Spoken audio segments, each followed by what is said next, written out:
सभी को जय श्री राम, जय श्री कृष्ण। पद्म पुराण में आज हम श्री कृष्ण अवतार की कथा और ब्रज की लीलाओं का प्रसंग पढ़ेंगे और सुनेंगे। सभी को जय श्री कृष्ण, राधे राधे।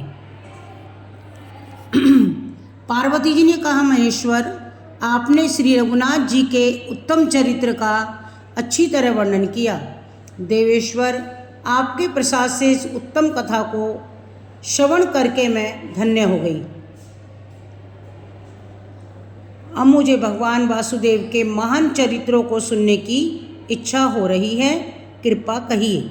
श्री महादेव जी बोले, देवी, सबके हृदय में निवास करने वाले परमात्मा श्री कृष्ण की लीलाएं मनुष्यों को मनोवांछित फल देने वाली हैं।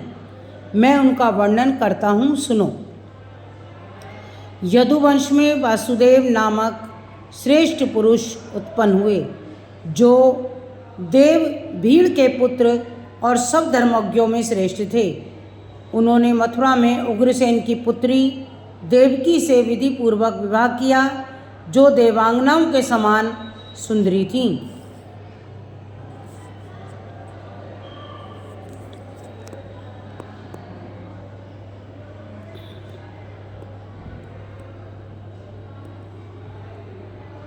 उग्रसेन के एक कंस नामक पुत्र था, जो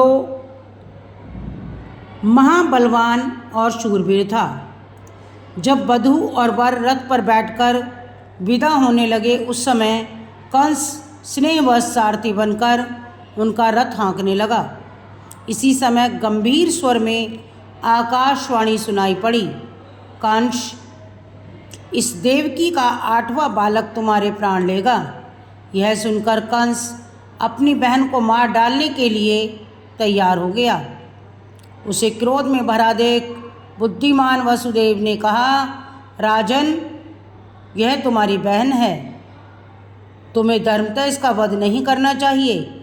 इसके गर्भ से जो बालक उत्पन्न हो, उन्हीं को मार डालना। अच्छा, ऐसा ही हो। यूँ कहकर कंस ने वसुदेव और देवकी को अपने सुंदर महल में ही रोक लिया और उनके लिए सब प्रकार के सुख भोगों की व्यवस्था कर दी। पार्वती इसी बीच में समस्त लोगों को धारण करने वाली पृथ्वी भारी भार से पीड़ित होकर सहसा लोकनाथ ब्रह्मा जी के पास गई और गंभीर वाणी में बोली, प्रभो, अब मुझ में इन लोकों को धारण करने की शक्ति नहीं रह गई है। मेरे ऊपर पाप कर्म करने वाले राक्षस निवास करते हैं। वे बड़े बलवान हैं, अतः संपूर्ण जगत के धर्मों का विध्वंस करते हैं। पाप से मोहित हुए समस्त मानव इस समय धर्मपरायण हो रहे हैं। इस संसार में अब थोड़ा सा भी धर्म कहीं दिखाई नहीं देता। देव, मैं सत्य शोच युक्त धर्म के ही बल से टिकी हुई थी, अतः अधर्म परायण विश्व को धारण करने में मैं असमर्थ हो रही हूँ।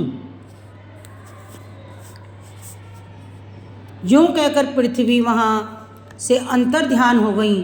तदंतर ब्रह्मा और शिव आदि समस्त देवता तथा महातपस्वी मुनि क्षीर सागर के उत्तर तट पर जगदीश्वर श्री विष्णु जी के पास गए और नाना प्रकार के स्तोत्रों द्वारा उनकी स्तुति करने लगे। इससे प्रसन्न होकर भगवान ने समस्त देवताओं और मुनिवरों से कहा, देवगण, तुम सब लोग यहाँ किस लिए आए हो? तब पितामह ब्रह्मा जी ने देवादिदेव जनार्दन से कहा, देवदेव जगन्नाथ, पृथ्वी भारी भार से पीड़ित है। इसी समय संसार में बहुत से दुर्धर्ष राक्षस उत्पन्न हो गए हैं। जरासंध, कंस, प्रलंब। ब्रह्मा जी के ऐसा कहने पर संपूर्ण जगत का पालन करने वाले अविनाशी भगवान ऋषिकेश ने कहा, देवताओं, मैं मनुष्य लोक के भीतर यदुकुल में अवतार लेकर पृथ्वी का भार हटाऊंगा। यह सुनकर सब देवता भगवान जनार्दन को नमस्कार करके अपने अपने लोक में जा उन परमेश्वर का ही चिंतन करने लगे। तत्पश्चात परमेश्वर श्रीहरि ने भगवती माया से कहा, देवी रसातल से हिरण्याक्ष के 6 पुत्रों को ले आओ और क्रमशः वसुदेव पत्नी देवकी के गर्भ में स्थापित करो। 7वां गर्भ अनंत शेषनाग का अंश होगा, उसे भी खींचकर तुम देवकी की सौत रोहिणी के उदर में स्थापित कर देना। तदंतर देवकी के 8वें गर्भ में मेरा अंश प्रकट होगा। तुम नंदगोप की पत्नी यशोदा के गर्भ में उत्पन्न होना, इससे इंद्र आदि देवता तुम्हारी पूजा करेंगे। बहुत अच्छा कहकर महाभागा माया ने क्रमशः हिरण्याक्ष के पुत्रों को लाकर देवकी के गर्भ में स्थापित किया। महाबली कंस ने पैदा होते ही उन बालकों को मार डाला। फिर भगवत प्रेरणावश 7वां गर्भ अनंत के अंश से प्रकट हुआ और वह गर्भ जब बढ़कर कुछ पुष्ट हुआ तो माया देवी ने उसे रोहिणी के उदर में स्थापित कर दिया। गर्भ का संकर्षण करने खींचने से उस बालक का जन्म हुआ, इसलिए वह संकर्षण नाम से प्रसिद्ध हुआ। भादों के कृष्ण पक्ष की अष्टमी तिथि को रोहिणी नक्षत्र में शुभ लग्न का उदय होने पर रोहिणी देवी ने भगवान संकर्षण को जन्म दिया। बोल भगवान संकर्षण की जय। तत्पश्चात साक्षात भगवान श्री हरि देवकी के गर्भ में आए। 8वें गर्भ से युक्त देवकी को देखकर कंस बहुत भयभीत हुआ। उस समय समस्त देवताओं के मन में उल्लास छा रहा था कि वे विमान पर बैठे हुए आकाश से ही देवी की स्तुति किया करते थे। तदंतर 10वां महीना आने पर श्रवण मास की कृष्ण अष्टमी को आधी रात के समय श्री हरि का अवतार हुआ। बोल भगवान श्री कृष्ण की जय। बाल कृष्ण की जय। श्री हरि की जय। वसुदेव के पुत्र होने से वे सनातन भगवान वासुदेव कहलाए। संपूर्ण जगत के स्वामी भगवान श्री कृष्ण को देखकर वासुदेव जी हाथ जोड़कर नमस्कार करके उन जगन्मय प्रभु की स्तुति करने लगे। हे जगन्नाथ, आप भक्तों की इच्छा पूर्ण करने के लिए साक्षात कल्प वृक्ष हैं। प्रभो, आप स्वयं मेरे यहाँ प्रकट हुए।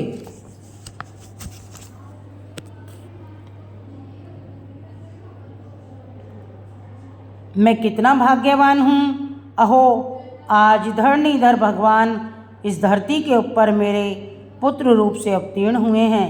पुरुषोत्तम, आपके इस अद्भुत ईश्वरीय रूप को देखकर महाबली एवं पापाचारी दानव सहन नहीं कर सकेंगे। वसुदेव जी के इस प्रकार स्तुति और प्रार्थना करने पर सनातन पुरुष भगवान पद्मनाभ ने अपने चतुर्भुज रूप को त्रोहित कर लिया और मानव रूप धारण करके वे 2 भुजाओं से ही शोभा पाने लगे।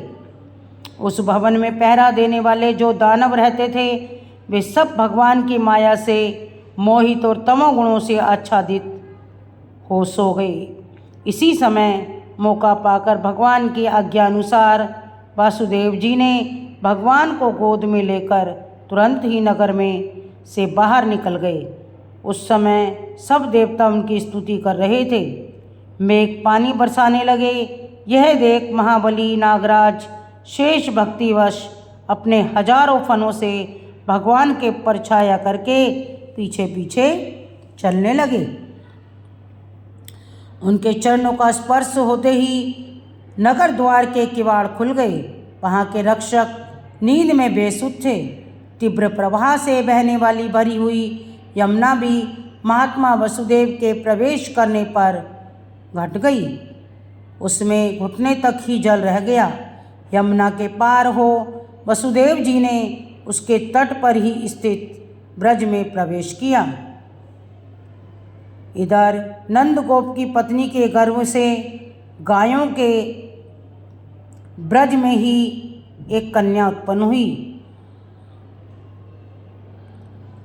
किंतु यशोदा माया से मोहित एवं तमोगुण से आच्छादित हो गाढ़ी नींद में सो गई थी।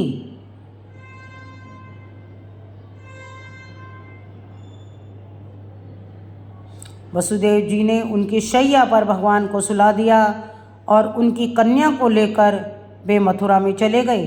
महापत्नी के हाथ में कन्या को देकर वे निश्चिंत हो गए।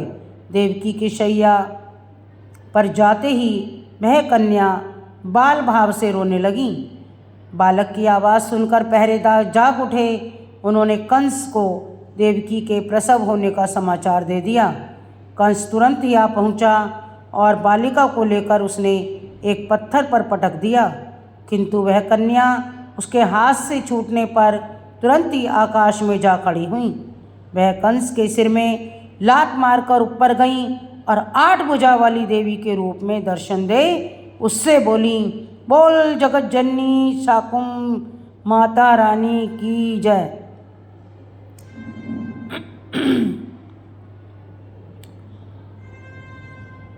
ओ मूर्ख, मुझे पत्थर पर पटकने से तेरा क्या हुआ?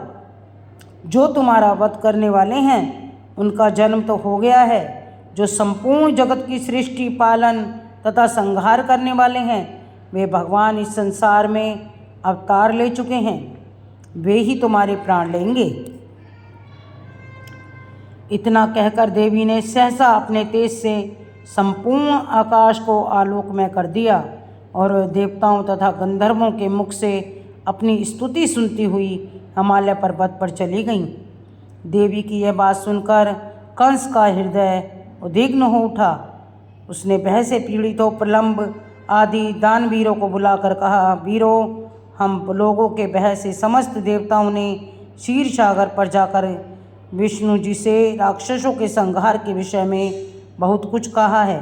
उनकी बात सुनकर वे अविनाशी धरणीधर यहाँ कहीं मनुष्य रूप में उत्पन्न हुए हैं। अतः आज इच्छानुसार रूप धारण करने वाले तुम सभी राक्षस जाओ और जिन बालकों में कुछ बल की अधिकता जान पड़े उन्हें बेखटके मार डालो। ऐसी आज्ञा देकर कंस ने वासुदेव और देवकी को आश्वासन दे उन्हें बंधन से मुक्त कर दिया और स्वयं अपने महल में चला गया। तत्पश्चात वासुदेव जी नंद के उत्तम ब्रज में गए। नंदराय जी ने उनका भली भांति स्वागत सत्कार किया। माँ अपने पुत्र को देखकर वसुदेव जी को बड़ी प्रसन्नता हुई और उन्होंने नंद रानी यशोदा से कहा, देवी, रोहिणी के पेट से पैदा हुए मेरे इस पुत्र बलराम को भी तुम अपना ही पुत्र मानकर इसकी रक्षा करना। यह कंस के डर से यहाँ लाया गया है।